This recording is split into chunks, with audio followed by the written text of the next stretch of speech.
أحييكم أيها السادات والسيدات بتحية الإسلام أقول السلام عليكم.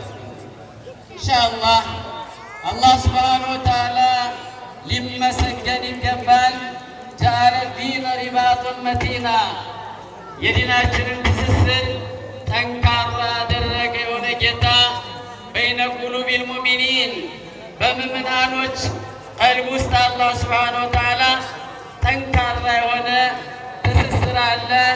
ከጫፍ እስከ ጫፍ በመላው ዓለም አንድነታችን ወተዓውኒ እንደዚሁም በመተጋገዝ አላህ ሱብሓነሁ ወተዓላ አዞናል።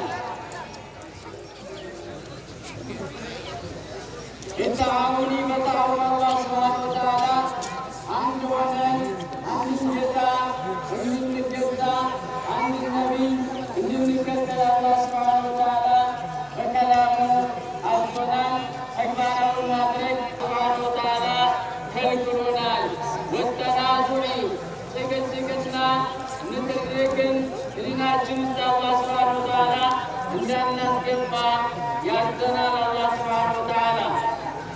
يا أيها المؤمنون الكرام اتقوا الله